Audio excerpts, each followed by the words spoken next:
water and water, water, water and water and water, water, water and water and water, water, water and water and water, water.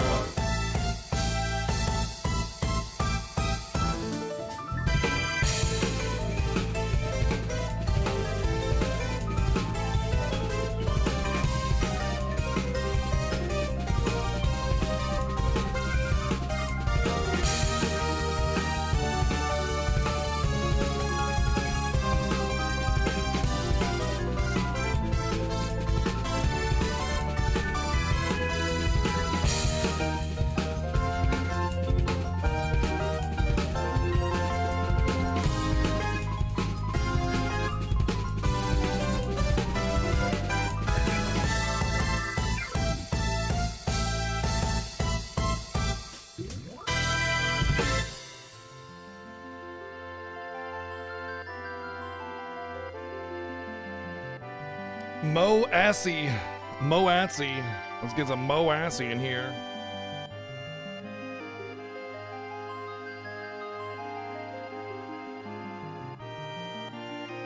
Man, I spent the morning like cleaning up my office, so I spent the morning cleaning up my office. Shut up, old man. You smell like farts. Wow, but I'm about to say something good about my wife. You guys don't care about me, but you care about her. Thank you, Ari, for the 800 bids, by the way, and the 444 bids. Thank you very, very much.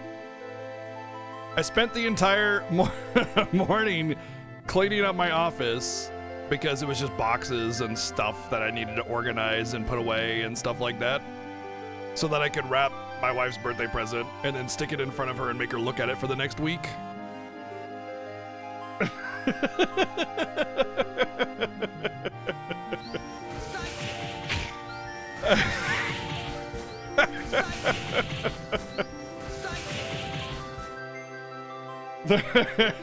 Thank you, Dancel, for the 333 bits. Thank you very, very much. I mean, it was so it was so I could wrap the present, and the biggest reason that I stuck it in front of her so that I could keep it out of reach of the cats.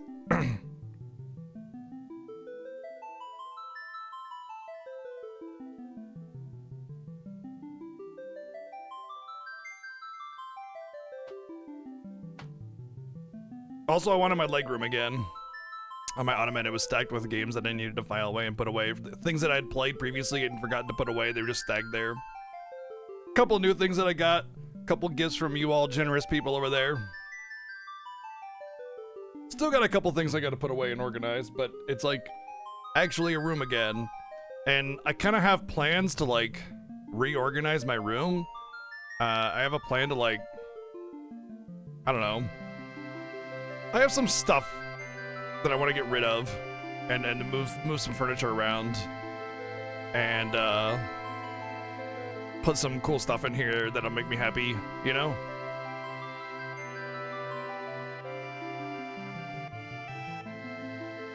You're not getting a birthday gift because you're getting married a week later. You should still get a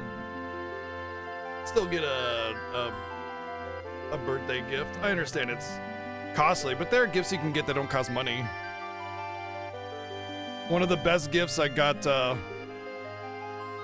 for RPG Chick was very minimal in cost. It was more about the idea.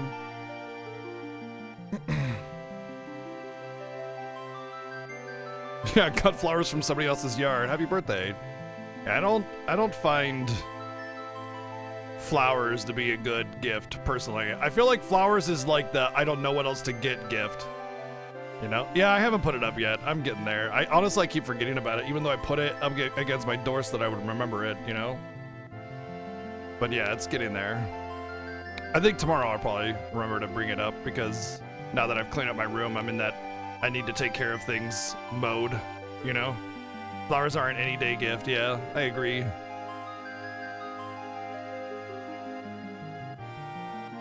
I just like flowers are just kind of like a nice sentiment. I don't think they're like they're like a substitute for a gift. You know what I mean? It's like a sentiment. Like, hey, I feel emotions for you in this particular way, whether it be romantic or friendly, or I'm sorry for you or something. It's just an expression of sentiment, not a gift, I think, in my opinion. Flowers and a horse wiener. Jokes on your fiance. We're getting married the day before his birthday, so if I get nothing, he gets the gift of marrying my ass. He's only marrying your ass? I mean, hey, to each his own, you know? I don't know how that works legally, but...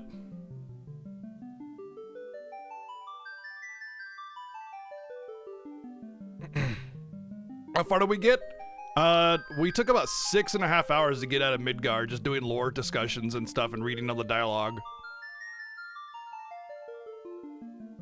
And we killed the Midgar Zolom and got beta, which was cool. That was fun to do that early.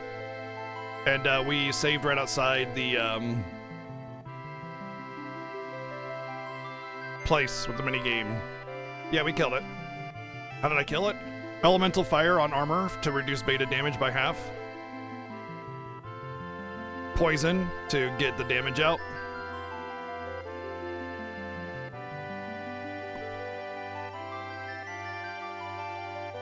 It's not, Ellie. It's not easy just because you know what to do. You have to have a certain amount of HP to live through beta, even with elemental fire, unless you've grinded up your fire materia to like a level 2 or something. But yeah, sadness, back row, poison, and elemental fire are all essential if you want to kill it at lower levels. But I think like, well, the reason I said even if you know what you're doing, it's still, you need a certain level to do it, you know? Level 2 fire won't help? Oh, I thought it increased. Somebody said yesterday it increased its potency with level. Level isn't difficulty. Sure, I suppose you're right. I mean, I suppose it's just not the only thing to do is just have the right setup, but yeah, I agree. I mean, I guess that kind of goes with like a lot of like killing a high level enemy and a low level thing. It's always like, well, easy if you know what you're doing kind of thing. You bought yourself a birthday present for later this year, bought a trip to an overwater bungalow on the Maldives, I don't know what that is. Later found out it's a 25-hour trip. Oh my god, yeah, but when you get there, dude. Man, that's awesome. I hope you have a good time.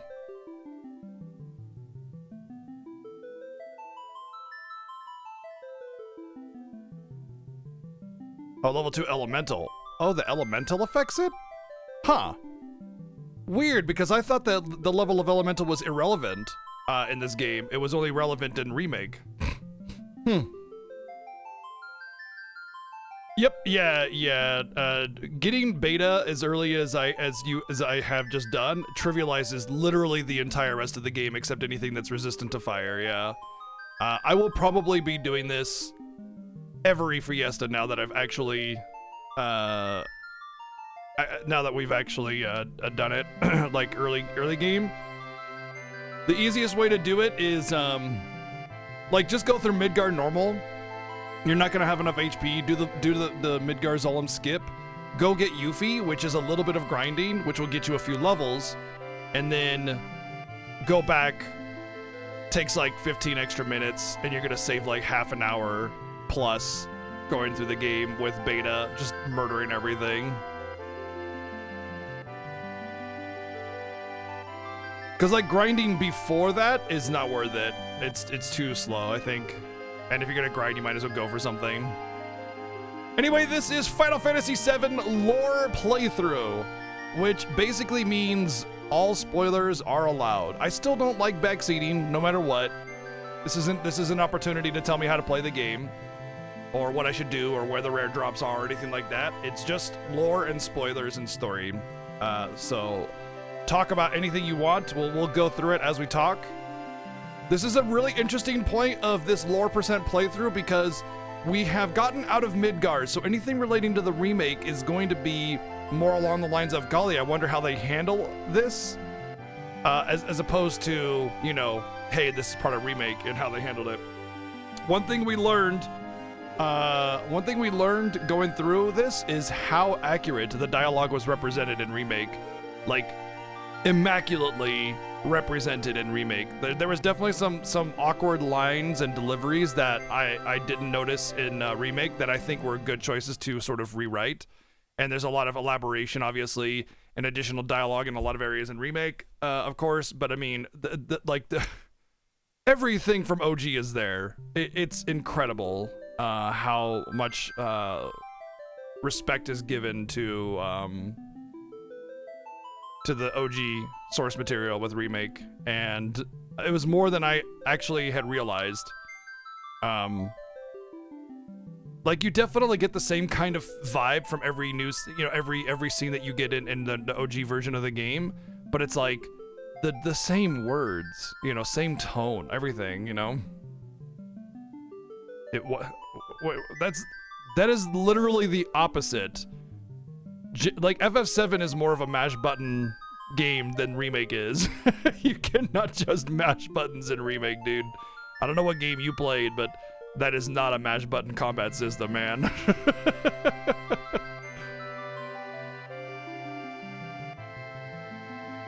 Final Fantasy VII Remake has one of the most amazingly well-crafted and designed combat systems in gaming history.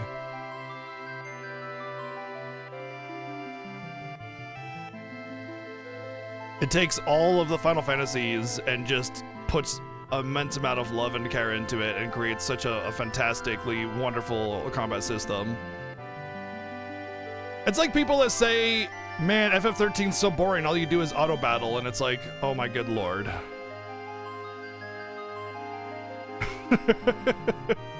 What game are you actually playing? Fine, that's fine. Yeah, if you prefer a combat turn-based system, that's fine. There are turn-based systems out there, but you should know that Square Enix has said many times, even before Sakaguchi left Square Enix, that they've always been trying to go to a more active, action-based style of gameplay. Always. That's why ATB was even invented. In fact, Final Fantasy 4, 5, 6, 7, 8, and 9, and 12, and 13 are all technically not turn-based. They are, but they aren't. Like, you can say they're turn-based because of how the setup is, but the ATB is a method of creating an active action element in order to create a more visceral and engaging experience. That's also a lie, Dino Dance. Again, I don't know what game you're playing, but that is definitely not it. FF12 requires one of the highest amounts of focus for me when I play FF12 and 13 and 7 Remake. Those games require an immense amount of engagement from me anyway.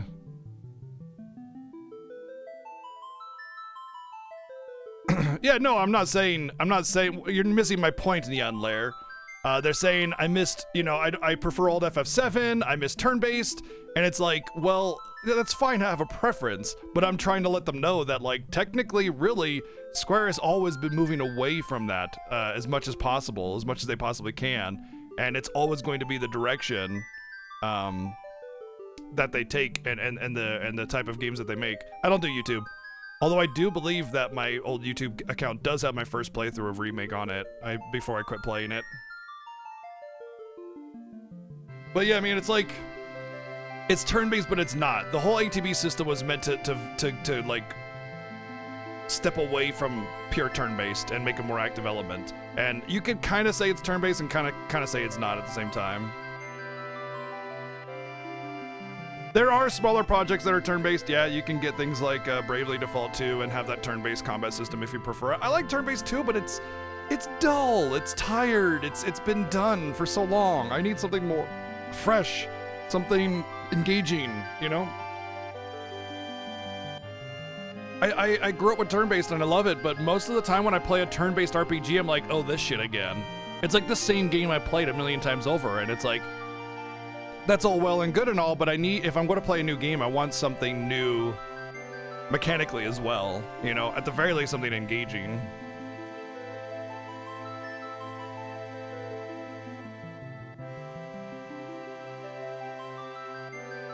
But I'm also the kind of person that enjoys multiple genres of games. I prefer, like, nothing really. I don't have any preference. if it's a well-made game, I don't care what kind of style of combat or what the genre of game is. I don't care if it's pure RPG. I don't care if it's pure action. I mean, the only thing I don't really care about are sports games, because those are actually boring. It just seems like you input this play and do the thing, and it's like it doesn't matter. It's just all a bunch of like coin flipping and hoping you win. And then racing games are kind of because I just don't really vibe with racing or car games. I like it when you can go fast, but you usually can't, so.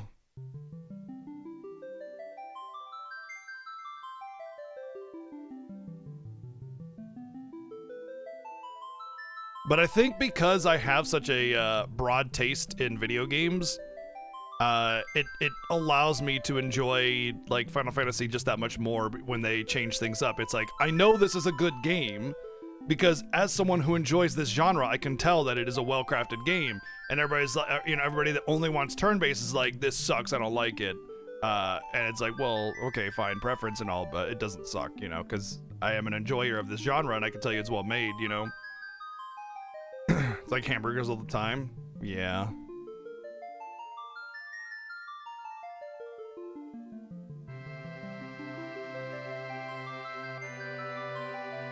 Press O a lot to wait, you get Xenosaga episode 2, man.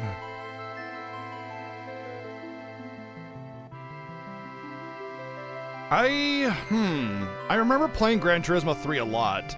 And I remember having to unlock cars over time because you like need to play the game longer to get the better cars, and I did unlock everything, but I don't remember like license or something like that. I don't know. Yeah, that's my biggest issue with Xenosaga 2 is every encounter is a chore. Yeah, that's one of the problems that I have with turn-based games is when they do stuff like that, where every random encounter is just ugh.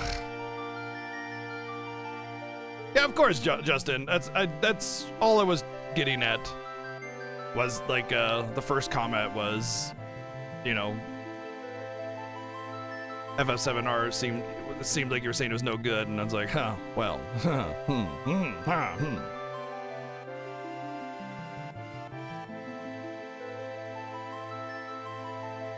It really depends, Virlacor. It depends on like.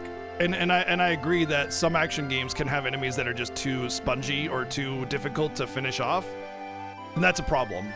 Each encounter or enemy shouldn't take a long time. It should, unless it's a boss or something. That's what I really loved about FF7 Remake was that the random encounters, like especially if you knew what you're doing, would just bam, bam, bam, right through it. Like, there were little harder like mini bosses or harder enemies that like took a little bit more effort, but the random encounters, like you can just slam through them real fast, and the bosses were the meat of the game, and man, were they done so well, and I thought that was just a perfect way to do that, Being able to slam through fodder is one of the greatest thrills in video games, You don't want to have to take a chore just to beat up random enemies. Like, they should definitely drain your resources and present some kind of like barrier, but it should be a limited one, should be minimal, or intermittent, where there's a random encounter that actually like can put a stop to you or like hinder your progress.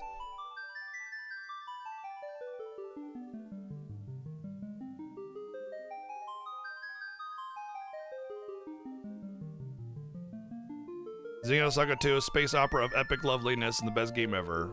Uh-huh. Did I give Xenosaga a 7? I don't know about that. Doesn't seem like I would.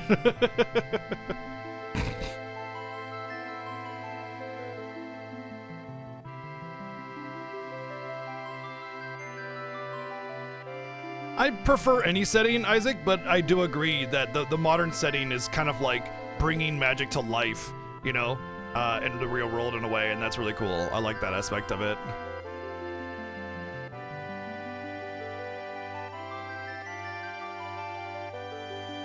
It's not a 2? Well, that's good. Let's get a hellos out really quick. Dark Lord Vegas, what's up? No Name, hello. Dancel, what's up? Drown Wolf, RBG Chick, hello. What's up, Vilacor? Ellie, how's it going? What's up? Let's see. Neon Lair, Miss Crixie, hello. Arian, how's it going? What's up, Berserk now? Motzi, what's up, dude? High Life, how you doing, dude?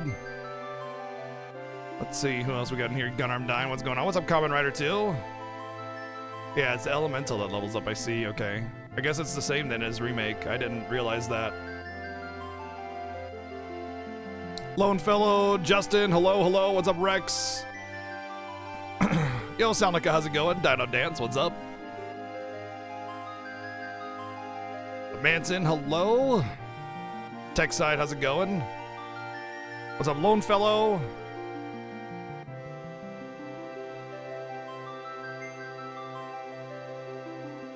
I don't know if this is updating right. I have to check it again. Calic Ice, what's up? What's up, Prosaic Isaac? Want to hear the weirdest thing? Back in the day, I could only play pirated games and had Xenoblade Saga 1. I legit thought the lack of music was because the game was not burned well. Yeah. Yeah. And yeah, I definitely want to like stress how stupid it is to say that Final Fantasy is a medieval game setting, and like there are more Final Fantasies that do not have a pure high fantasy setting than not. So yeah. Final Fantasy is not one thing. It's never one thing. It's always something different and new and exciting.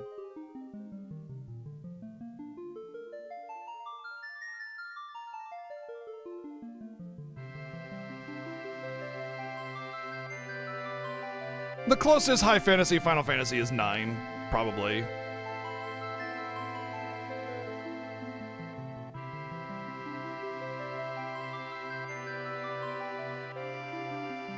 Or 4. 4 is pretty close to it.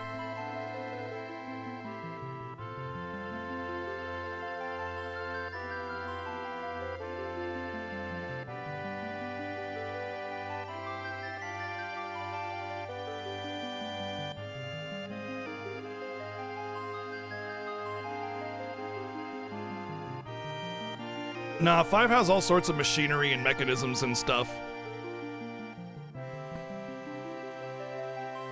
Like literal floating aircraft dungeon, you know? Lots of steam and gears and such and metal monsters. FF4 definitely has a lot of it too, but it's contained to the Tower of Babel.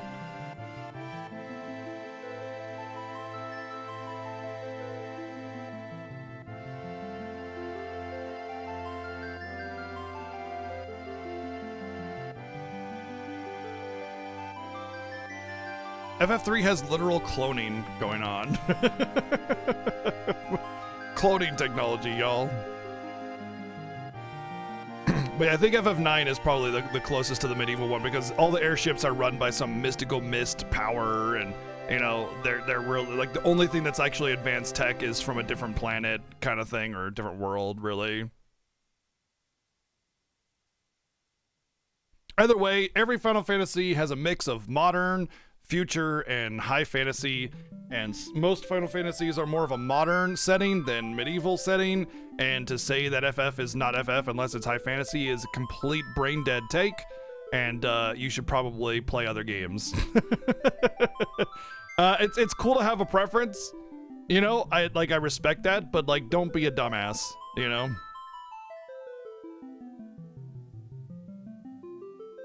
No, FF3 did. You fight clones of Zand and everything.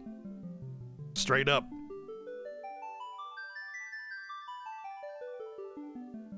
Oh, hey.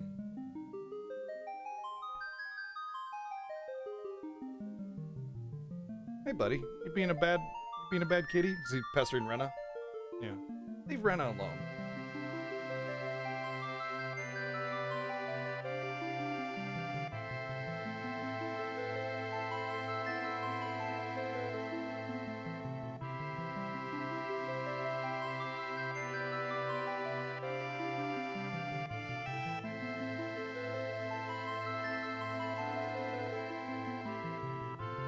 I don't think it's really elaborated one way or the other, to be honest.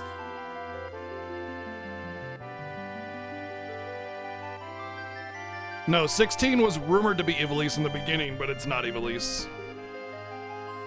Well, Justin, 16 is rated M. The first Final Fantasy, main Final Fantasy to ever be rated M.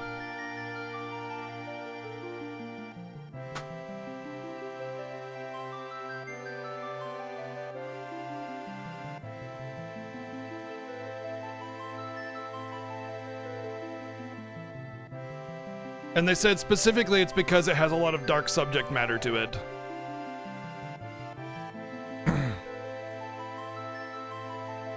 So there's gonna be a lot of holy shit, did that just happen? Kind of stuff.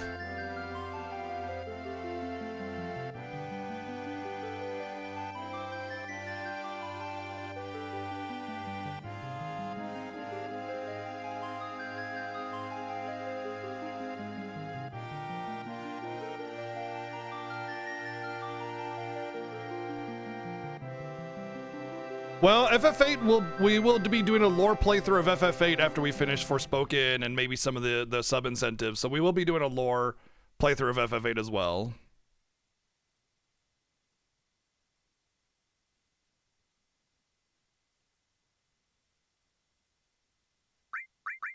I'm not sure if I want to do lore playthroughs of FF4, 5, and 6 because it's like there's not really a whole lot of depth of storytelling. Like what you get is what you get, you know. FF7, 8, and 9 have a lot of depth to the storytelling. There's a lot to discover about the world.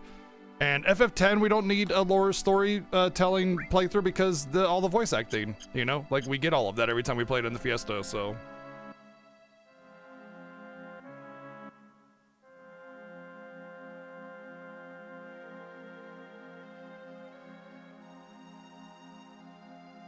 We'll help you.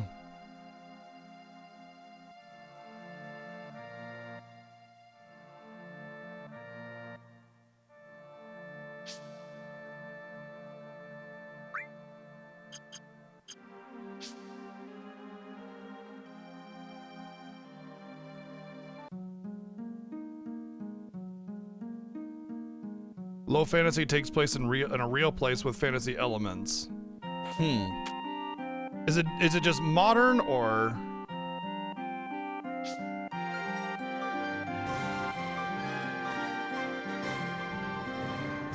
Bill the Stone Troll, thank you for the sub. Welcome in. Enjoy your stay, dude.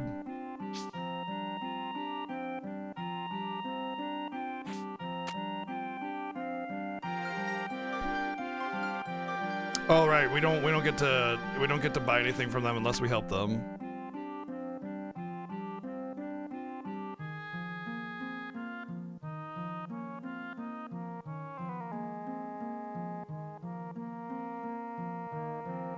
Oh, interesting. I was mistaken on that. So basically, high fantasy just has to be fantasy that's in an alternate world, and then low fantasy has to be fantasy that's in the real world. Okay. Never thought anyone would help climb out. Your eyes are different. Well, anyway, any minute now, this will be a battlefield against Shinra. You better get down before you get involved. You mean Shinra? The Shinra here too. I love how they call them the Shinra. Well, I always thought high fantasy was like elves and dragons and magic. That's high fantasy. That was always what I thought was high fantasy. I wasn't wrong. It's just that the high fantasy requirement is alternate world. It's like, you know, Middle Earth is a make-believe world, and then low fantasy is the same thing, just in a familiar location. It could be in the past, in the Middle Ages, with, you know, England or whatever. But with elves and magic and stuff. So it just has to do with a real world location versus yeah. Peter Pan is both low fantasy and a high fantasy. Yeah, it's true.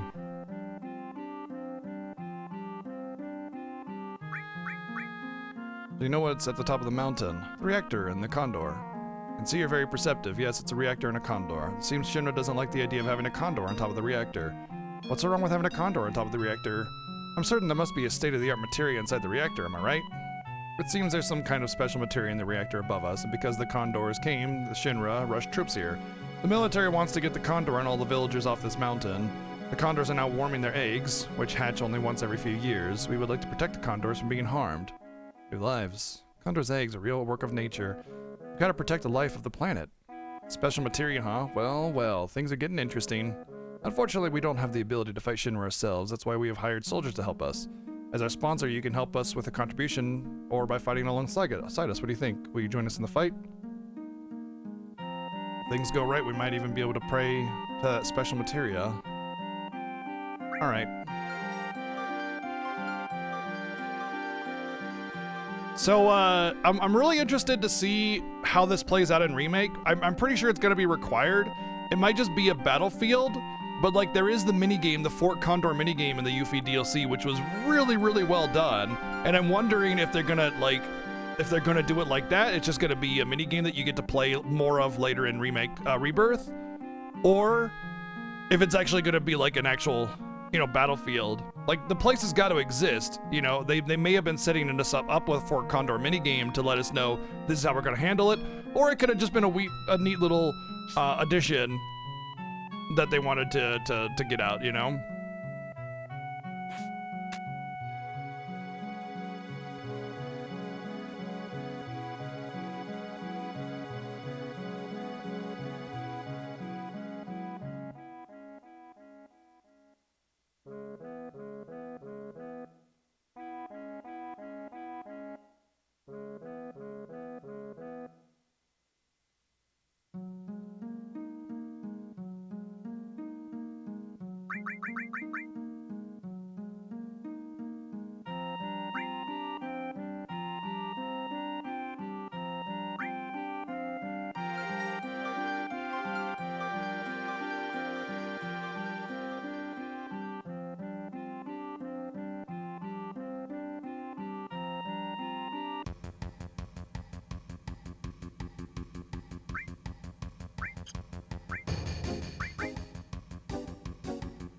Just in case my trick won't work. It probably won't, actually. I have too much money. It's not gonna let me skip through it. All right. I'm gonna have to just,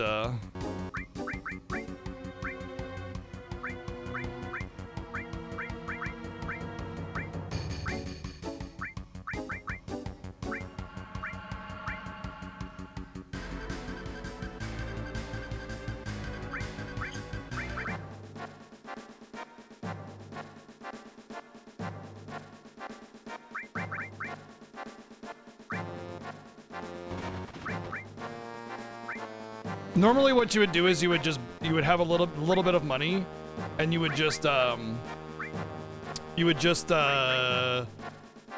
build some non-human things, dispose of them, because you can't get rid of human units, but you can dispose of non-human units, and then it automatically closes the battle, and you get to do an actual regular fight.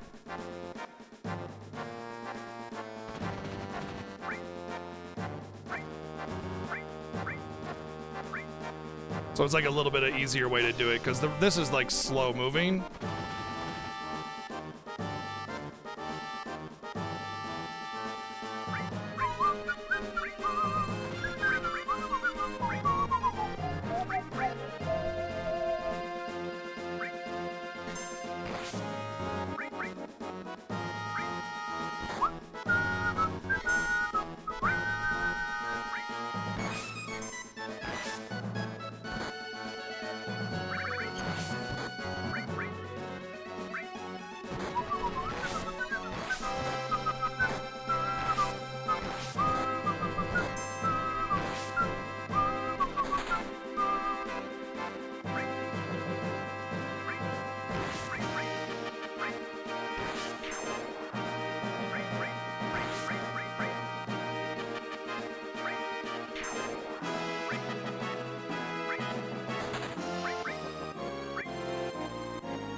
Oh my god, I just want to make this other shooter attack. Good god.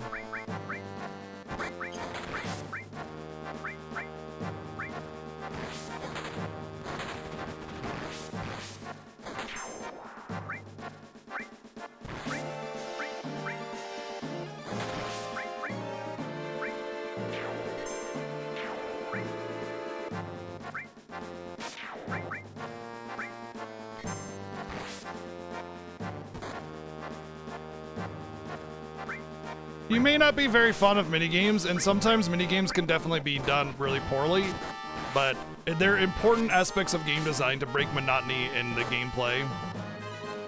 It's about doing them right. There's a right way to do minigames and a wrong way to do minigames.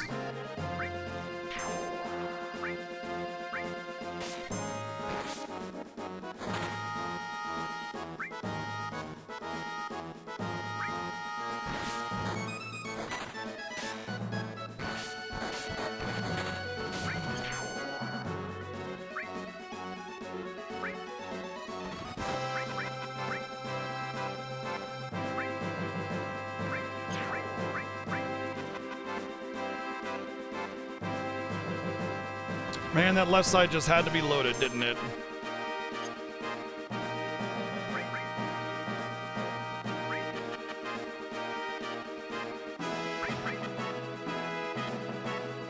Don't I just have to beat the boss?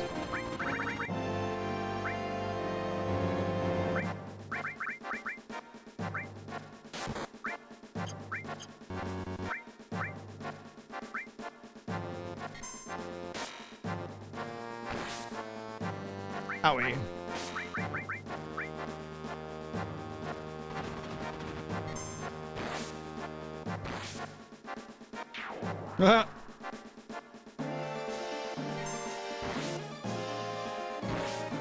Well, shit.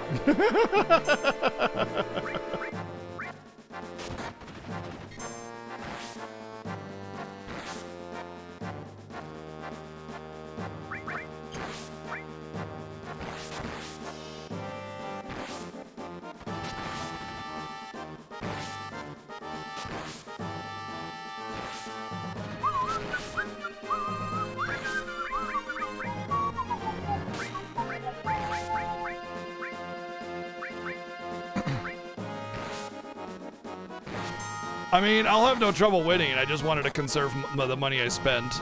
I was trying to bring all my units down to funnel all my efforts right here so I could just nuke down enemies really fast.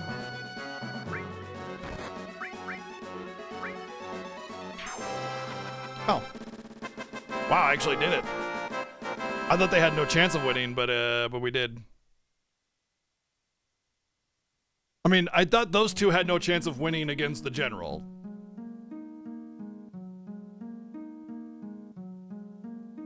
Oh, I get my money back. Oh, well, that's cool. A Red 13 weapon. Huh. Cool.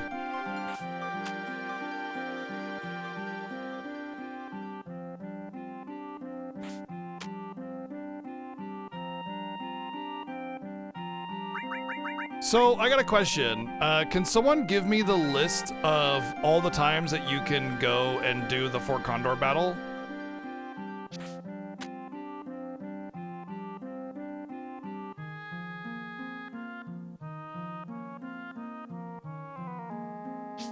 I didn't realize you got some cool items. I want to actually really explore that.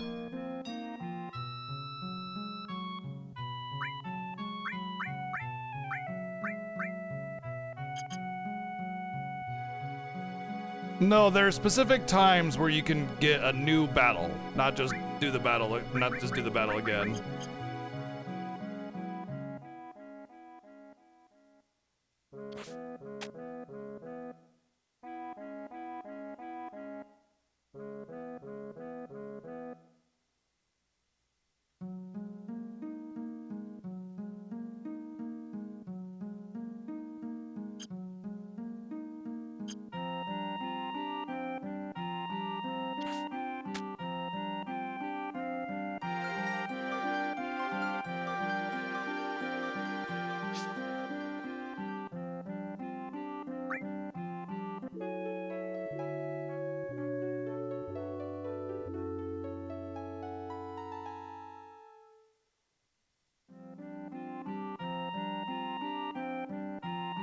Oh, okay, it actually tells you what the rewards are.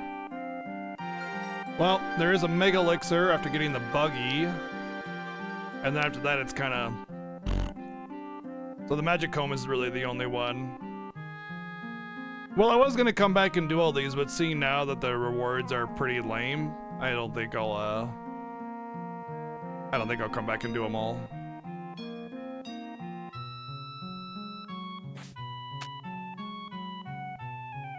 They're like X potions and elixirs and high potions and stuff.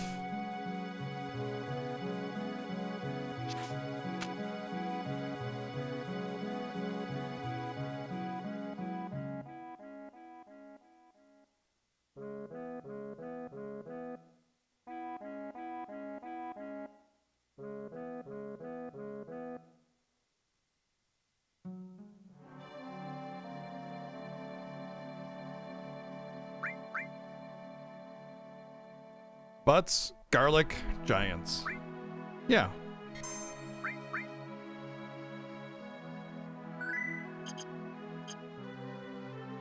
I like all those things.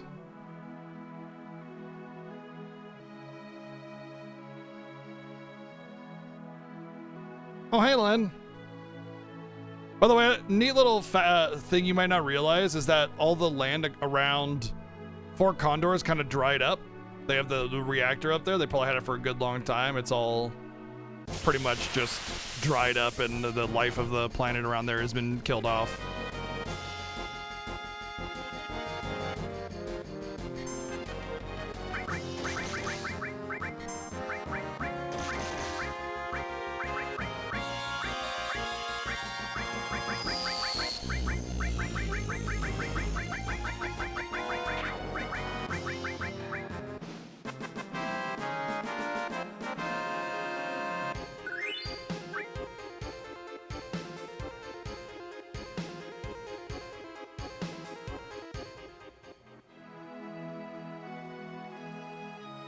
Almost all the cities that have reactors, by the way, have that sort of like land around it is being drained away kind of thing. Nice little touch.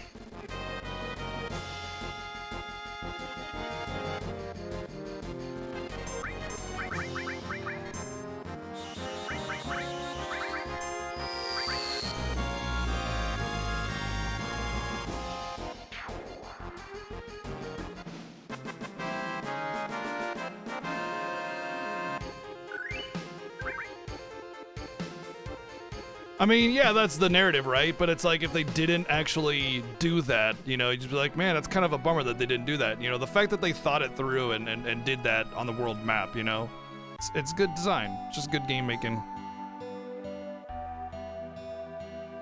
What happened to this town? It's so run down.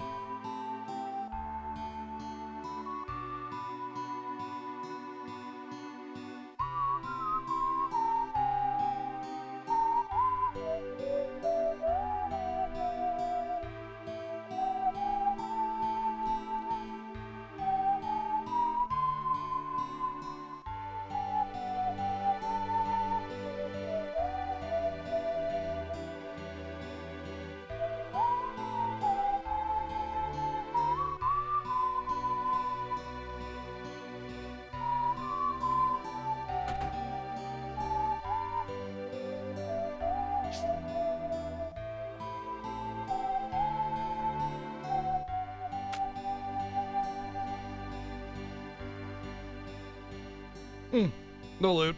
Guess I wasn't ever missing anything in here. Wow, Arian. I am so mad at that.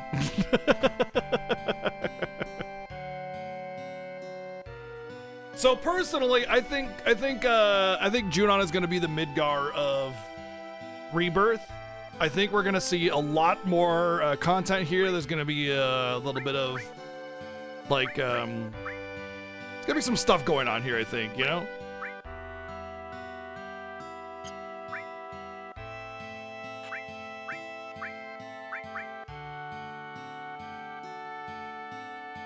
It'll definitely be elaborated on a lot more in Rebirth. We'll see a lot more life to the city, because it's a pretty damn big city, you know, but in this one, it's just like, you hop up, do the parade, you're gone, you know?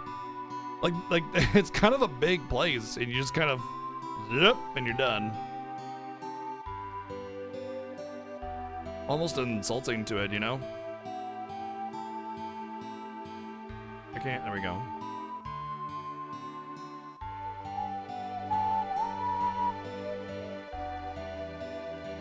I guess there's more on this too, yeah. Hey, Mr. Dolphin. My name is Priscilla. Now you say it. That's dolphin noises. I can't go that high. Who are you guys? Are you members of the Shinra Inc? No, stay calm. That's how it is. I don't believe you. Get out of here. Great. Whoa, God!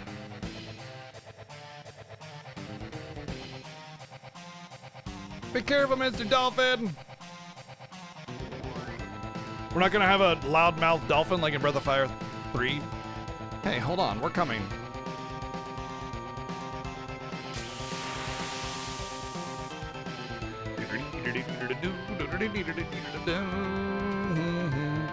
Honestly, I don't think we'll even really see Sephiroth all that much in Rebirth. I think it'll just kind of be sort of off to the side. Just I mean, we might see him obviously, but like I don't think we'll see him too much because there's not really very many remnants on your path to Northern Crater. You know, there'll be a different thing that we encounter. Probably the Turks will be a major antagonist.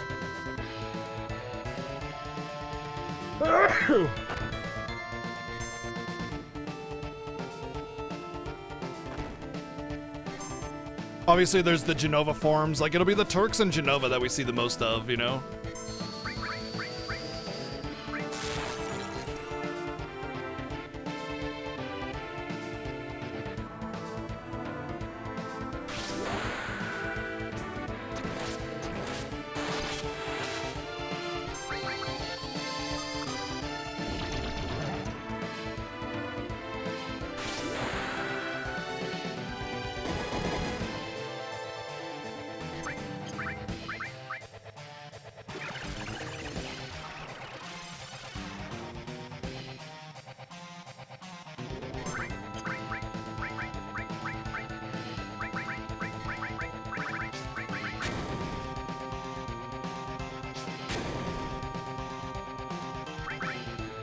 In terms of Genovas, there is Genova in the ship. I think that's Genova Birth. I'm coming. Is he now? Thank you, Gunarm Die, for the $6.69 donation. Genova Birth in the ship. There's Genova Life in the City of the Ancients, and Genova Death in Synthesis. Oh, okay. Synthesis is in Synthesis is the final one, and then Death is the one in the crater. So there's 4. I'm talking about battles that you fight.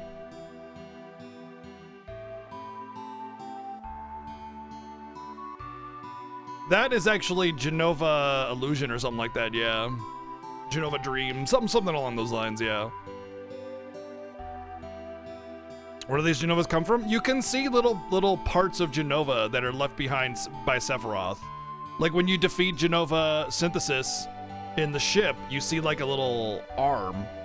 And that's just like a little flapping arm, you know? It's just Sephiroth taking a part of Genova and manifesting something bigger from it to stand in your way, you know? This is bad. You don't think she's dead, do you? Priscilla. Hey, what's up, Doges? I imagine we'll see more forms of Genova.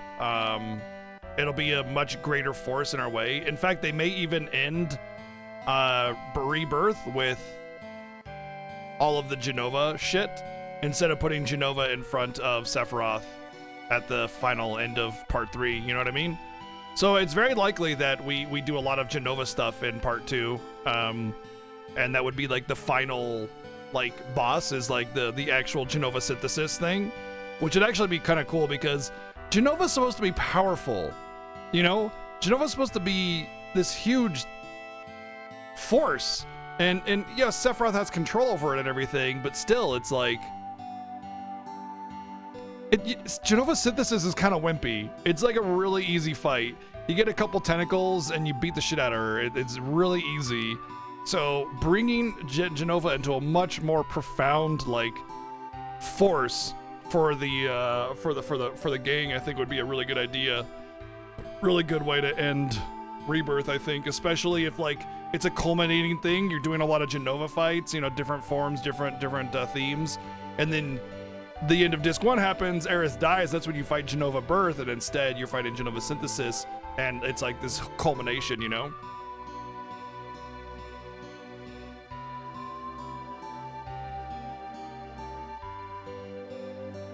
I don't think she ever fought the Ancients. I'm pretty sure she just died on landing. Like, Genova landing wiped out the Ancients, just about, and ended up killing herself too in the process and freezing her in the Northern Crater. There wasn't any conflict there. One thing you're extremely excited about besides the weapon fights is the submarine battle. Rarely see or hear anyone talk about the section minigame. It's because if you know what you're doing, it takes about 5 seconds. But there is the Golden Saucer minigame, which is pretty fun.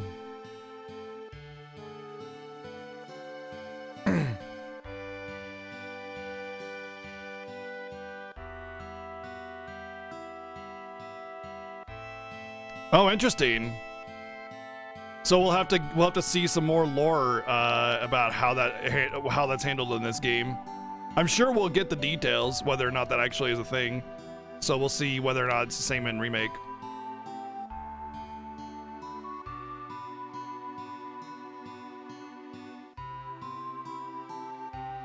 I like the submarine minigame though.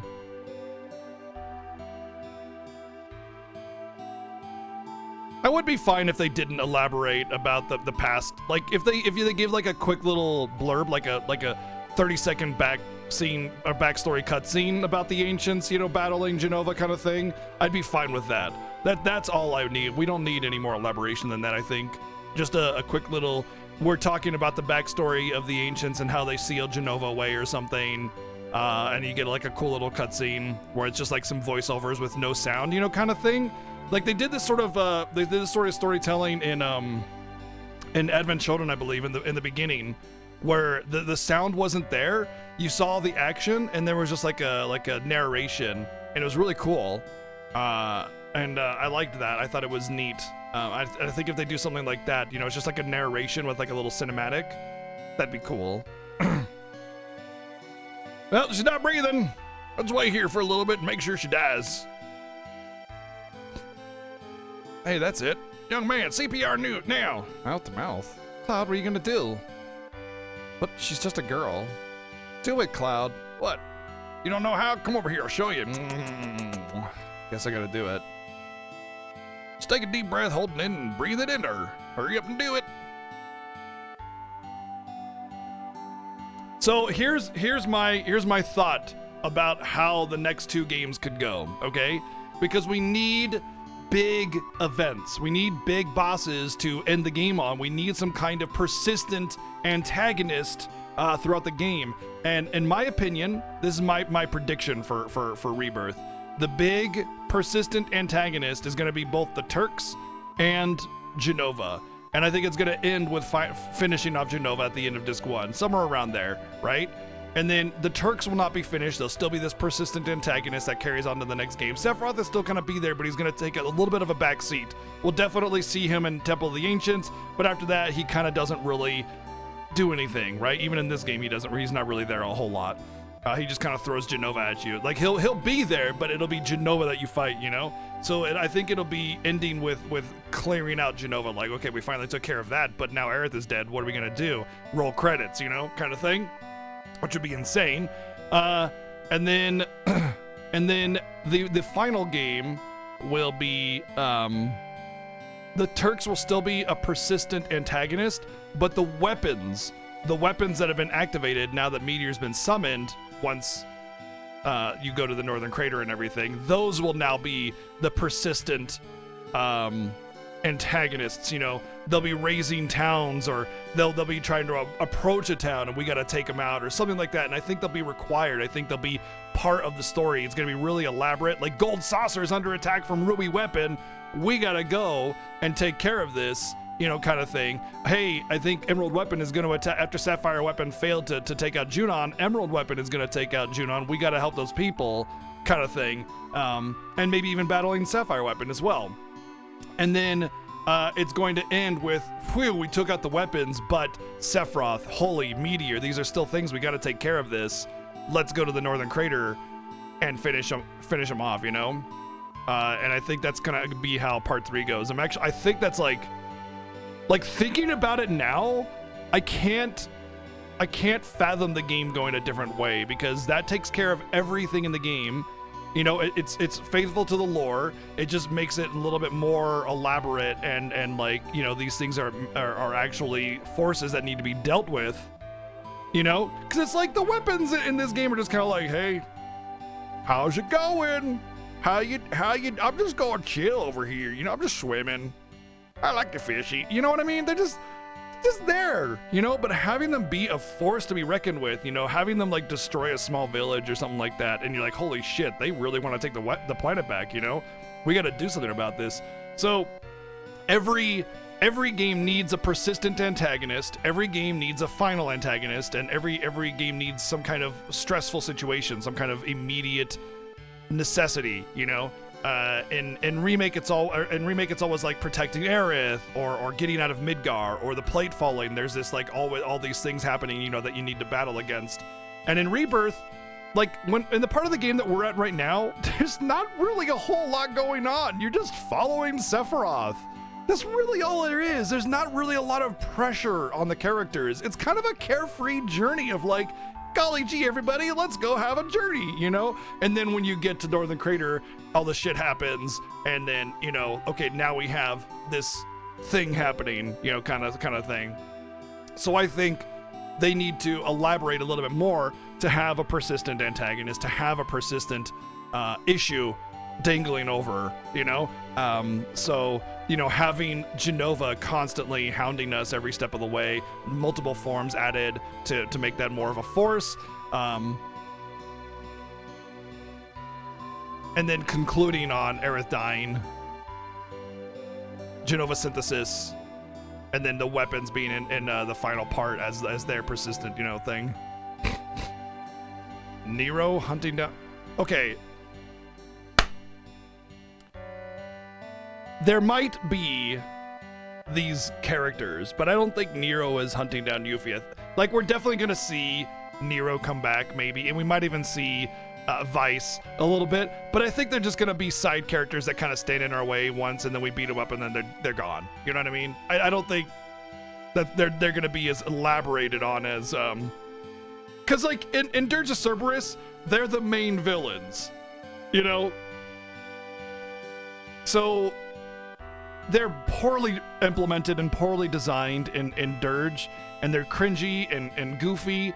But in this, like in Remake with Yuffie, I don't think Nero was hunting Yuffie. It was just a safety release that Scarlet initiated. In fact, I don't even think we'll like necessarily even see Nero or Vice. In fact, in Remake, it's possible that we'll see him in Rebirth rather, but I don't think we'll like. I don't think it's necessary that we see them. I think their presence in intermission is enough. In fact, technically speaking, Vice gets uploaded into the data simulator. He's just a side boss. He's done, you know? So, like him being a super boss, optional super boss in Remake Intermission kind of excludes him from being just like a regular enemy in our way. You know what I mean? Because it's like, well, how do you have that as like a regular boss when he's a super boss on hard mode only, you know? So I don't think that Vice and Nero are necessarily going to be in Rebirth. If they are, I think they will play very minor roles. I think it's possible that Sonnen comes back and, you know, it's like the end of one of the chapters. Like, okay, you have this chapter, Sonnen is you know, kind of tormenting Yuffie because he's being controlled by Nero or something like that, or just the image of him, something like that, and then it gets resolved, Nero dies, move on, you know, kind of thing. The girl's dead now? It's okay. Chadley was behind everything.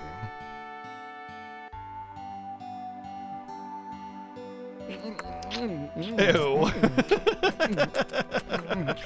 Gross. Gross! Thank you, Player Isaac, for the 1,669 bits.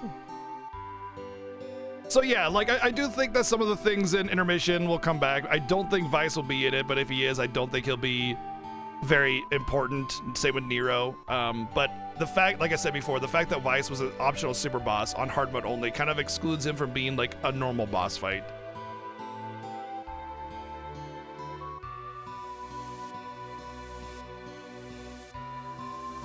Yeah, but the Nero fight is done by Tifa Claude and gang, you know?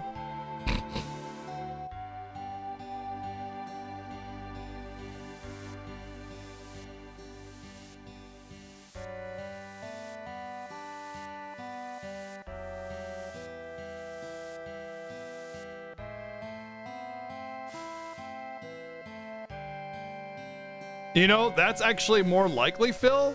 I don't see Nero or Vice like bending the knee to I don't see Nero or Vice bending the knee to Shinra, you know?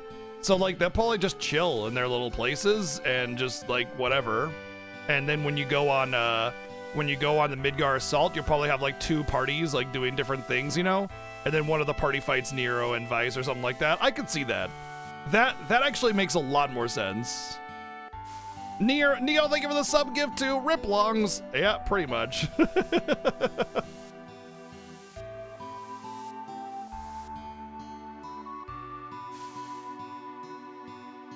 Ugh. Hey, Priscilla, are you all right? No, I'm dead. Oh man, the Midgar Assault isn't just the gang, it's also the Wutai army doing some stuff. Holy shit, that's actually sick. That's a really cool idea. Like they're taking the fight to Midgar finally, you know?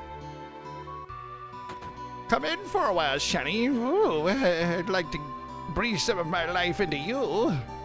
I heard what happened. You've done so much for Priscilla. Oh, we're definitely going to be surprised. Like, they're going to add things that we would never expect. But I'm kind of saying, like, overall, you know, the overall, like, persistent themes and antagonists and stuff, you know, we definitely might encounter some new characters. We might see Rosh again. We might see some additional soldiers as well, you know. But generally, the major antagonist is going to be, in my opinion, Genova, aka Sephiroth, using Genova. But it's like the same thing with, you know, remake. The persistent antagonist is Sephiroth, but you deal with Shinra, you deal with a lot of mechs, you're dealing with the reactors, that, you know, you have Rosh and, you know, all these other different forces that come in and mess with you. Like, these are just kind of the in-betweens before you get to the big bad kind of thing. But like the persistent antagonist is not the same as like all the bosses, you know?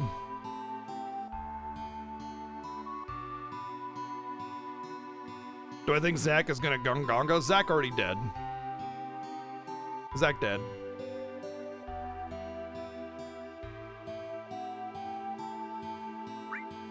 Whoops.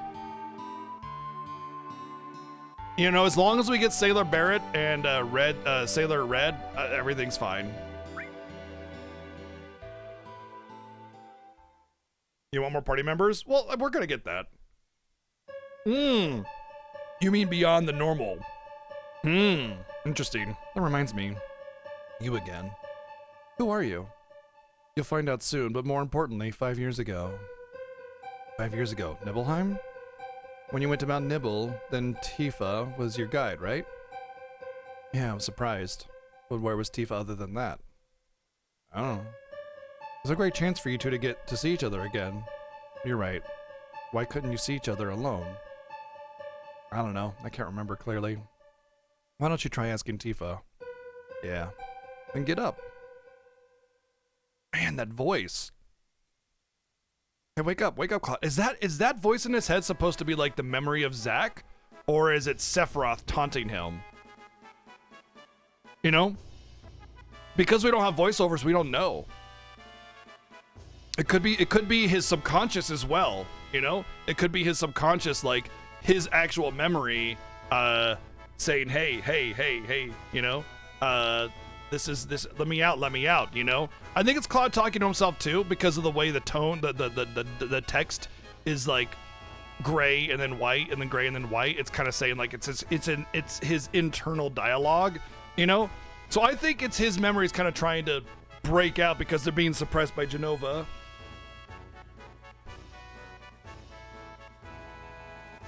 When the war of the beasts brings about the world's end, wings of light and dark spread afar. Infinite in mystery is the gift of the goddess, ripples from the water's surface. 3 friends go into battle, one flies away, dreams of the morrow hath and shattered soul. Wings stripped away and the end is nigh, for you are beloved by the goddess, my friend. Do you fly away now? All that await you is a somber morrow. My soul corrupted by vengeance and my own salvation? Man, well, that doesn't even make sense. It's just flowery bullshit.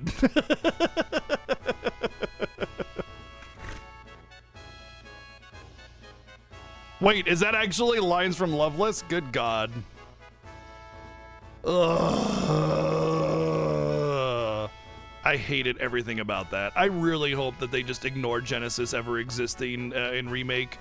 Like, if they do bring him out, he should be like wearing a clown suit on and like, you know, running around crying and shitting his pants or something like that. You know what I mean? And then he just like falls off a bridge and dies. And you're just like, okay, weird. And then you just keep moving. They just keep going on like it never happened.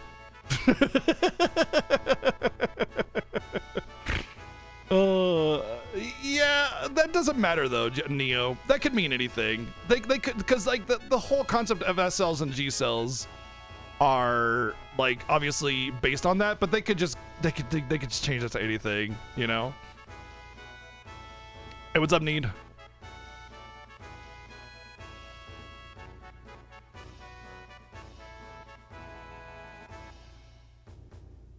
But yeah, if they introduce more playable characters that are new to the game, or even just other characters that are familiar that join your party, that'd be pretty cool. My biggest hope for Rebirth, mechanically, is I want it to be the same game, but they add additional mechanics. And I've talked about this before, but my biggest like thumbs up would be towards like a party swap mechanic where you can equip a different party member to yourself, like a pairing system, like a buddy system, and depending on who you buddy with, you get stat bonuses, minor stat bonuses, maybe a little strength, little magic, little speed, something like that, bonus ATB regeneration, you know, maybe like passives on abilities and some other cool stuff.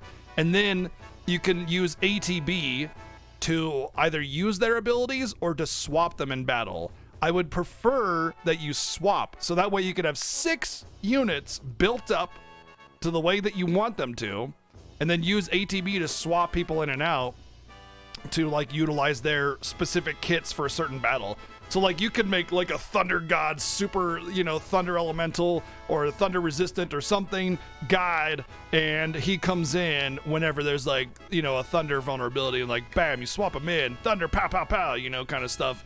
You can fill so many roles that way. You can have somebody like for functionality. You can have you could take out a healer and do full DPS and then swap somebody in to heal later on or something like that. Just all sorts of cool stuff that you could do with swapping in and out. I was thinking more like FF10, but FF10 doesn't consume a resource, so it could even be limited to like, it'd be free resource, but like limited to 3 swaps per character or something like that. So like if you had Cloud and Sid paired, you could do Cloud Sid, Cloud Sid, Cloud Sid, and then that's it, locked off, you know?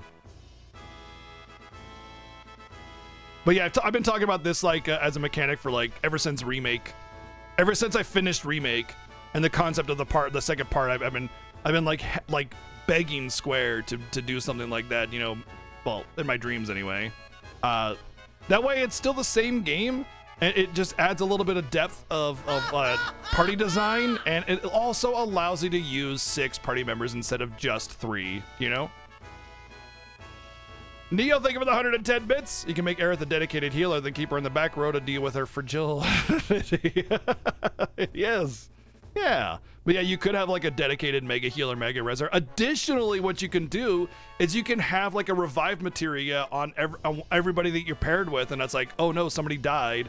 You can always have a revive if you're on hard mode. You can't use Phoenix Downs or something. You know, it just gives so much like vibrancy to the battle just by having that simple little mechanic. Not to mention, who do you pair with? You know, depending on the little bonuses that you get when you pair with somebody, you might be able to get some really cool bonuses, passives, you know, abilities, damage bonuses, something like that that allows you to like have a much more deeper build. When Sephiroth and I went to Nibelheim, where were you?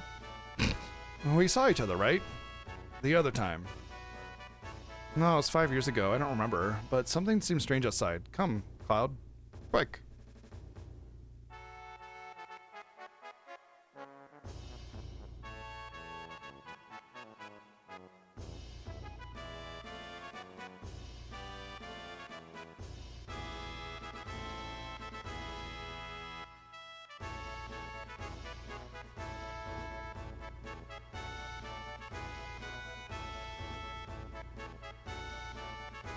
I've had the game soft lock here.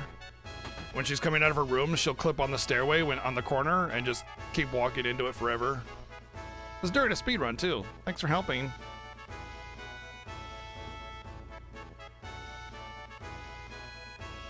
Sorry I mistook you for one of those Shinra. That's okay. I'll give you something special. It's an amulet. Take good care of it, okay? What's that music? Sure sounds lively. I heard they're rehearsing the reception for the new Shinra president. Rufus, I gotta pay my respects. Grandpa and Grandma told me this beach was beautiful when they were small, but after the Shinra built their city above, the sun stopped shining here and the water got polluted. I was raised on that story and I hate Shinra so much I could die. You think Rufus is thinking about crossing the ocean from here too? Was that a good pace? Cool. Pretty good, yeah. Thank you, Playing Isaac, for the 123 bits. Yeah, cool. Pollution. What? Does that mean Sephiroth already crossed the ocean? Didn't you finish Rufus off? We gotta get to the town up there. Maybe we can climb the tower. No, there's a high voltage current running underneath the tower. Don't wander near it. It's dangerous. But you might be able to do it if Mr. Dolphin helps you. Follow me.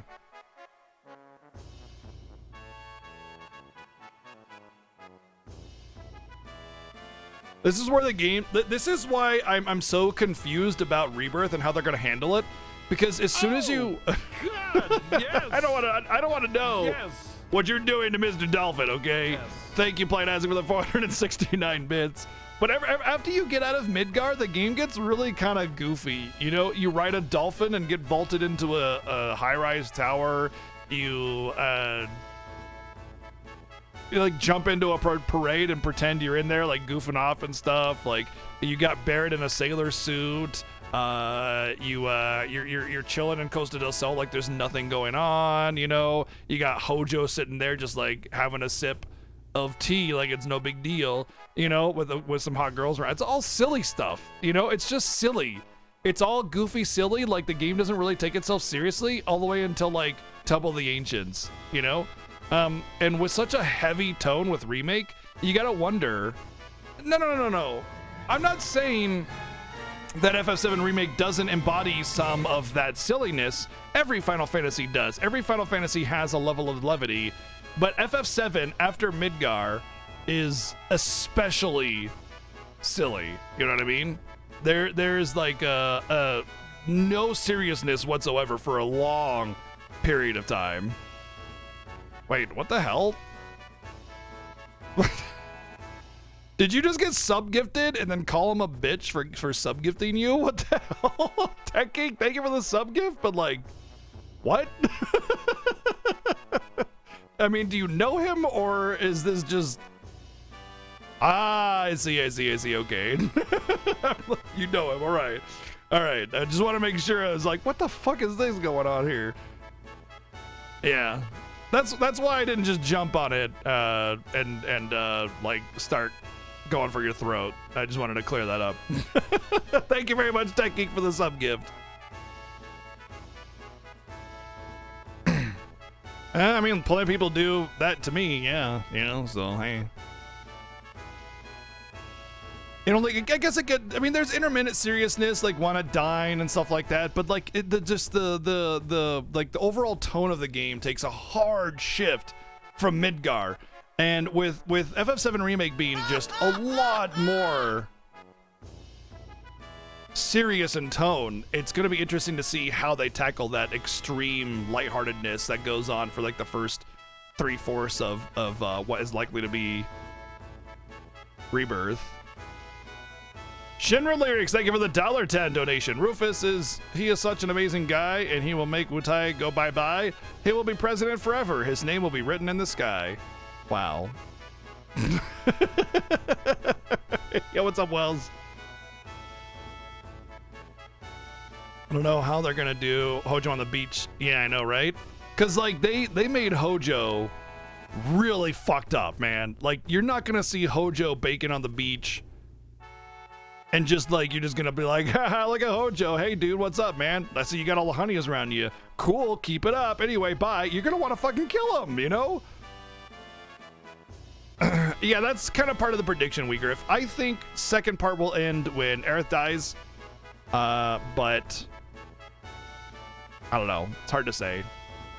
I was predicting earlier that Genova will be the major antagonist and the final boss, like Genova Synthesis, like the final form of Genova will be the final boss of part 2 to bring it into like a greater like focus, you know, of the story. And it'll be at the end when Aerith dies. Instead of fighting Genova Birth, you'll fight Synthesis or the final form, whatever it happens to be. Roll credits. You know, bad stuff happened, but we gotta keep moving on. And then my prediction for the third one. Yeah, but here's my prediction for part 3. The weapons are optional, but they kind of just sit around and do nothing. They're not really a really big part of the story, even though they're written that way. Like, they're written to be like these devastating beings of the planet, you know, that will bring the planet back to its original form by killing off all the life, right? My prediction is that the weapons will actually have an active part in the storytelling, and you will have to go off and defeat all of the weapons. And so those will be the reoccurring antagonistic force that you have to defeat, and then it'll obviously end with going to the Northern Crater and defeating Sephiroth. But that will be a lot of content to like force in where you have to go into a town being bombarded by Ruby Weapon. Like, oh my god, Ruby Weapon's gonna cut the cable that's keeping Gold Saucer up. We gotta go and defeat this before he gets there, kind of thing, you know?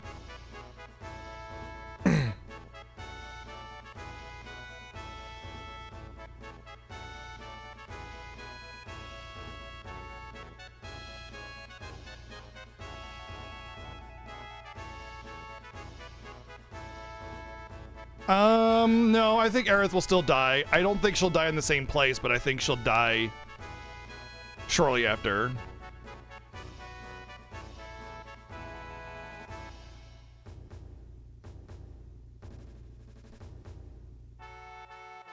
Can't afford to be banned. Your daughter needs Popcat. I mean, we all need Popcat. We all need Popcat. It is the lifeblood.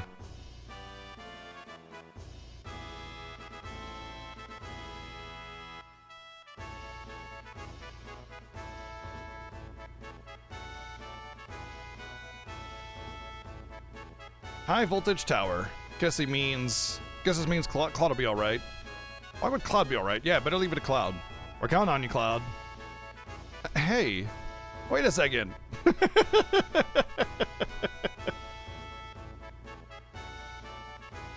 Later, Cloud.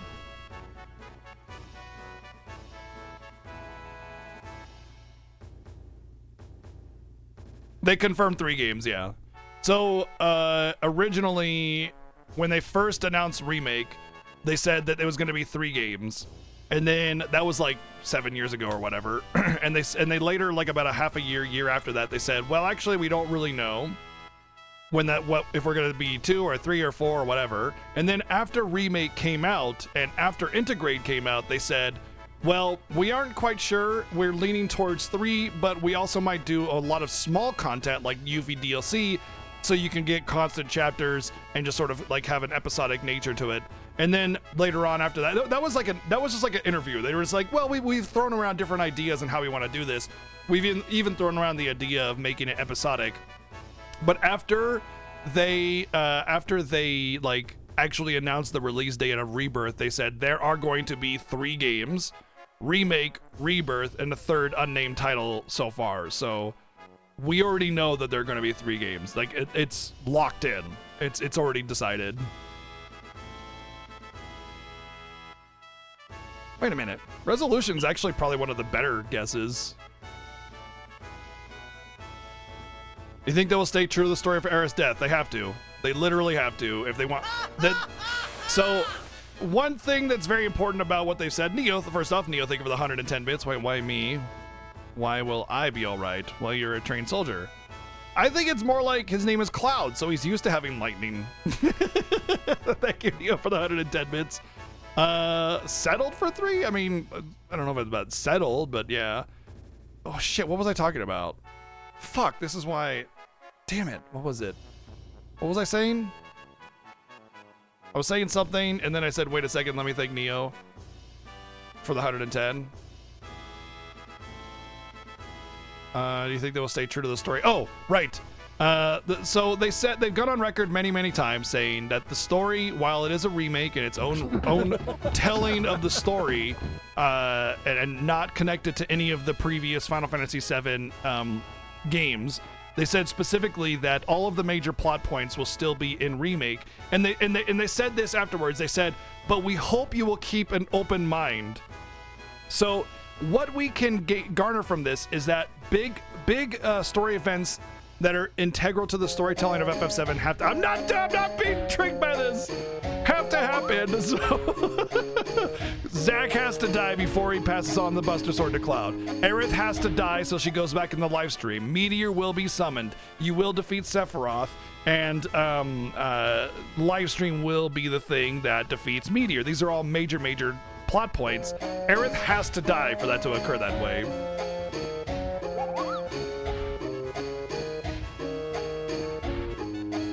Yes, so what they mean by, sorry, let me get into that. What they mean by keeping an open mind is the events will happen, but how and when they happen might differ.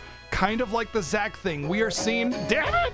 We're seeing right now that Zack is not dying in the normal spot. He's gonna die somewhere else because he's still alive. Obviously, he defeated Shinra and he got to Midgar. It's my theory that we're still seeing Zack from the past, and we're just seeing that Zack is going to die in a different spot. So, shit.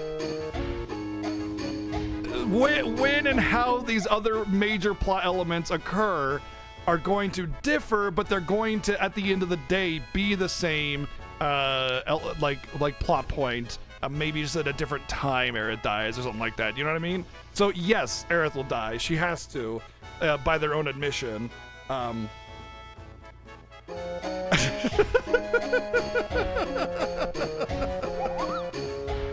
But they can change that if they want to. They don't have to. Like, just because they said it doesn't mean they can't change it later. Ah! Thank you, Arian. First off, thank you, Playtastic, for the 305 bits. Arian, thank you for the 355 bits. Playtastic, thank you for the 355 bits. And Arian, 2 more times, thank you for the 355 bits. And Playtastic, thank you again for another 355 bits. Thank you very, very much for the support, you big jerks.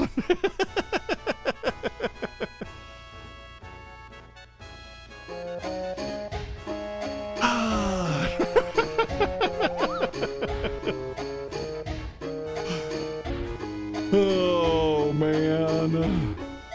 Thank you, Neon, for the 355 bits. Aerith is the one to defeat Meteo. Trivis, not the main team. Shut up, old man. You smell like farts. No, you smell like farts! Thank you, Neon, for the 444 bits. Yes, Aerith is the one that defeats Meteor, not anybody else. I think the bot was just on cooldown. So as a note, I'm already playing Triangle Strategy, so that's technically not in first, just so you guys know. They're memeing on me and revoting for Triangle Strategy. Weirdly. I don't know why. I guess they really wanted me to play it the first time around, so yeah. That is technically not in first, since a repeat game has to win by 100-1 votes. So no, I'm currently playing it. It's my current viewer choice game. So Sunday, Monday is when we play more of it. Dude, we only played like 6 hours of it, man. There's no way we beat that. Now ain't that something? I don't never see no dolphin jump like that. Pretty cool, huh? When I blow this whistle, Mr. Dolphin jumps for me. Yeah, this is for you.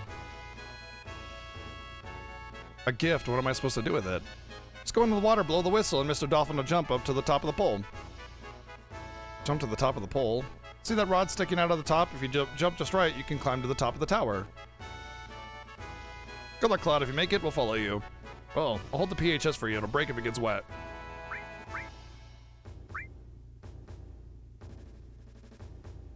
Oh.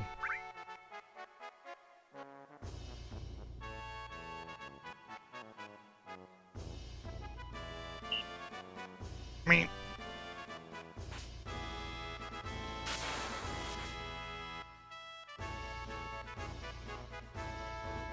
Ephemeral Fantasia was a viewer choice game, but all it takes is somebody to be like,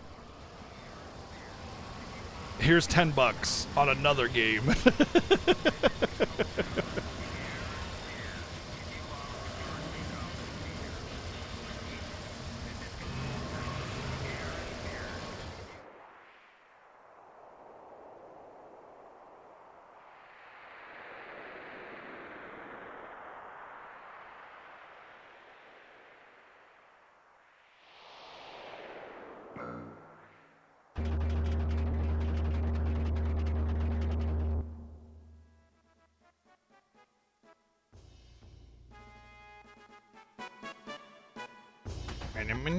Man, the new president, he's here. You're still dressed like that? Come here.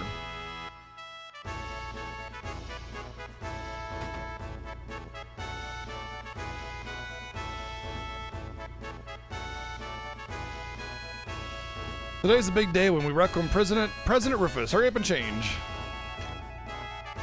Change. Brings back memories. This is another little hint. You keep getting these hints about who and what Cloud really is.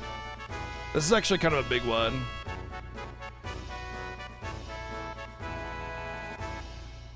Need to dump 10K into Triangle Strategy? Oh my god, dude. Quit yapping, hurry up. Yeah, quit yapping and hurry up. Just go ahead and put 10K on Triangle Strategy, I dare you. Shimmer uniform, I was so proud when I first put it on. Wonder when it was. Couldn't stand wearing this thing anymore. See, like the thing that I always thought was like, oh, okay, you know, maybe he was a soldier at first, but then he upgraded to soldier. You know, you don't just go straight to soldier. You have to be a grunt first. What?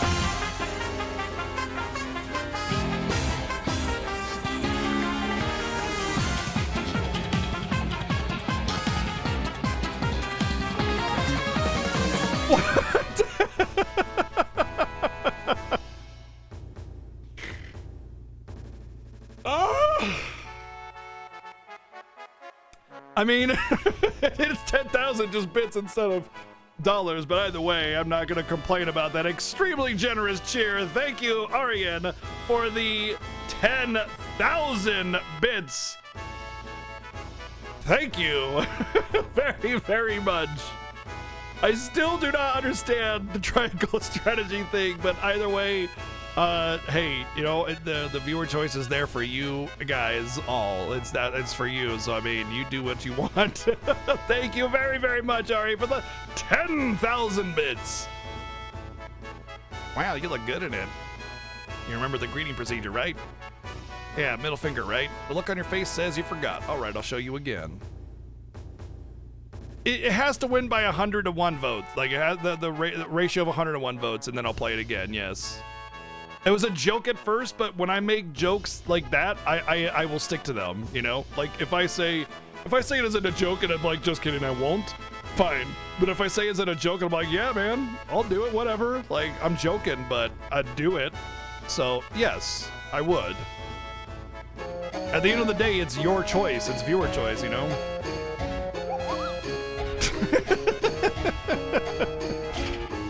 Thank you, Playing Asic, for the 355 bits. Neon Lair forgot to put those bits on Triangle Strategy. I didn't see him say he wanted it to be on Triangle Strategy, but in Neon Lair, if you want that the bits you sent on Triangle Strategy, just send me a message and tag me. You type the number.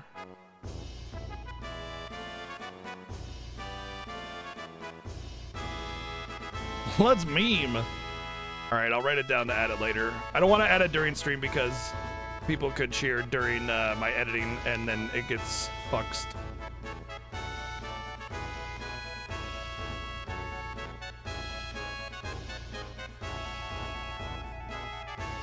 Do just like we do.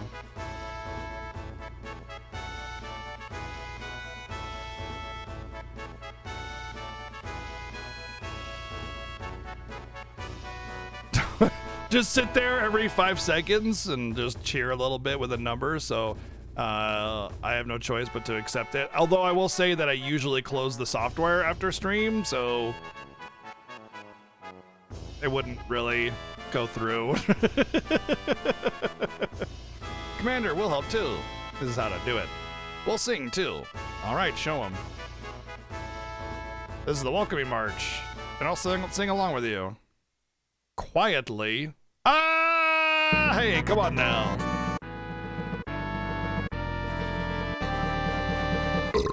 Thank you, Neo, for the 500 bits.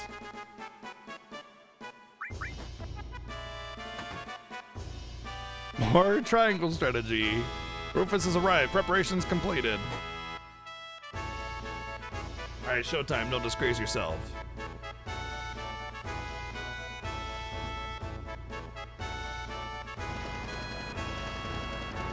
Did I put the scene is so cringe? What?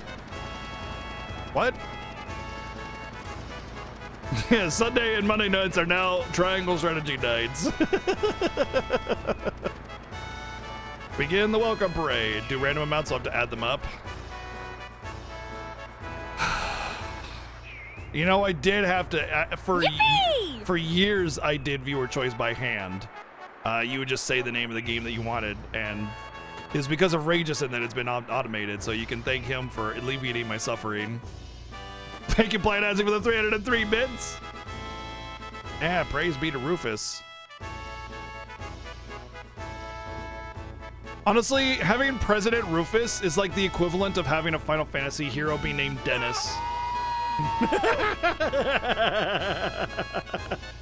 That's right, blame Rageson. Thank you, Aria, for the 299 bits. I like how you can see the town underneath that thing, and it's like, so it's just one building. Like, not even a town.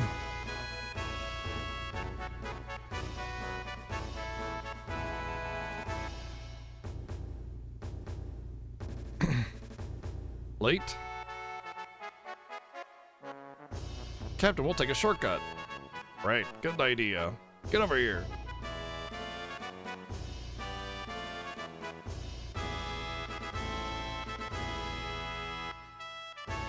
All right, you first.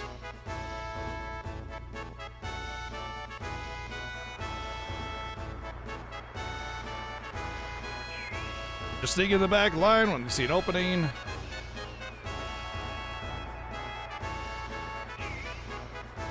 By the way, all you gotta do is press the button when the dialog box pops up. Easy peasy.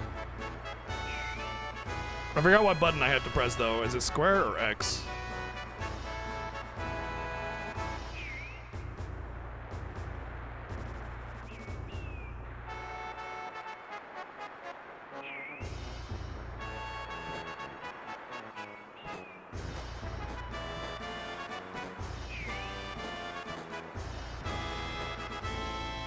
Whew. What the hell was that soldier doing? I don't know. Are the points up? They just shot up. We did it. Send that soldier something special. Huzzah! I did the best thing. I barely got 50 right at the end there.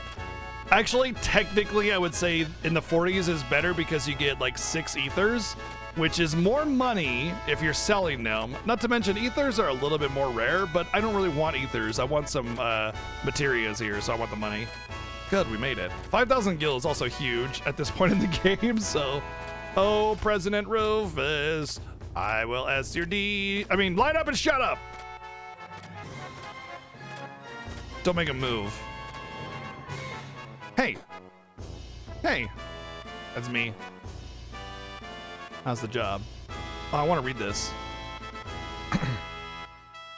What happened to the airship?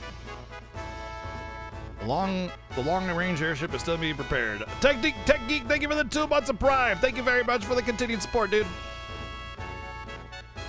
Should be ready in about 3 more days. Even the Air Force Gelnica? Huh.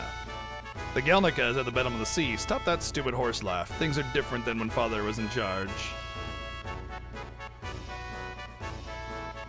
Yeah? Is the ship ready? Yes, sir. We'll get it ready quickly.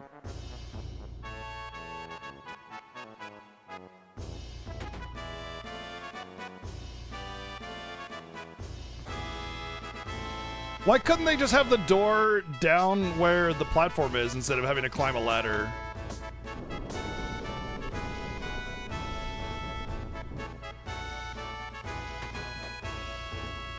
Wonder how that's gonna go. Like Rufus is gonna tell him to stop laughing and he's gonna just go over there like deck Cloud. Cloud's gonna be like, oh shit, hope I didn't, you know, hope he doesn't know who this is. Like, yeah, how this actually interacts in Remake. Like, you're gonna be infiltrating in a Shinra uniform, you know, and like you're gonna, you know, it's gonna have a much greater like sneak aspect to it, and this is just kind of really kind of lighthearted and silly, like, hey, look at us, we're being silly. But in Remake, you know, there's gonna be some, like, you're gonna be like, maybe they'll have some camera views from like the eye sockets of the helmet or something like that, or and you know, Heidegger coming right up to you to punch you kind of thing, you know. What a disaster. Heidegger was really irritated. The man in the black cape's been roaming the city, but we can't find him. Man in the black cape? He showed up 2 or 3 days ago and killed a few of our soldiers. He disappeared right after that. There's a rumor going around that it was Sephiroth. Attention! Dismissed! Stop giving big expectations. I mean, look, with how well they handled Remake, you know it's gonna be handled well here. Hey, Ari, oh, whoa. Ari, thank you for the 1 year. Give sub to Boom Baby. Wow. Well, that'll serve you all the way through the next fiesta. Dang. Thank you very, very much. It's just...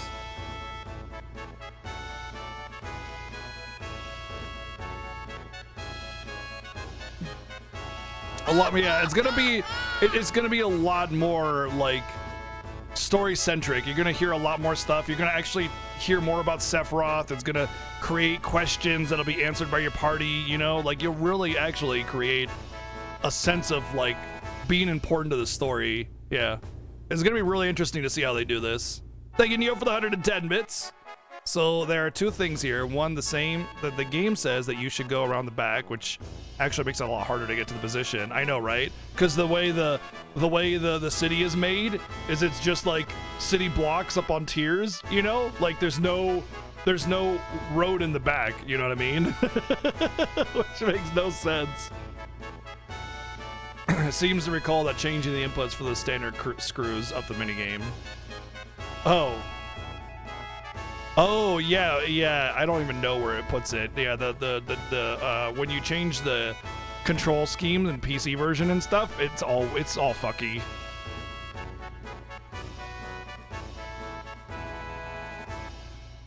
You know, Celica, there's something to be said about that. If you go into a movie that's mediocre with low expectations, you're like, huh, that was pretty good.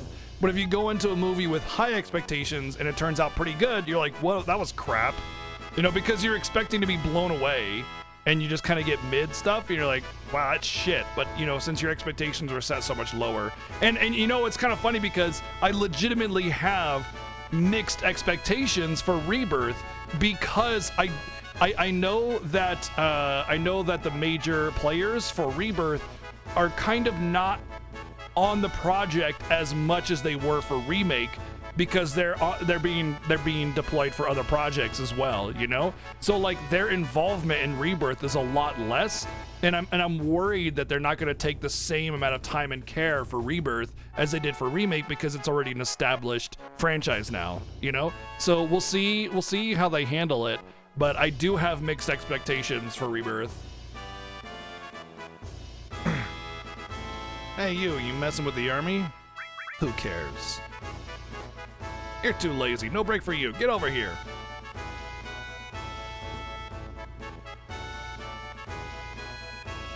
This is the military soldier. Your orders for today are to send out President Rufus at the dock. I'll keep drilling you until it's time.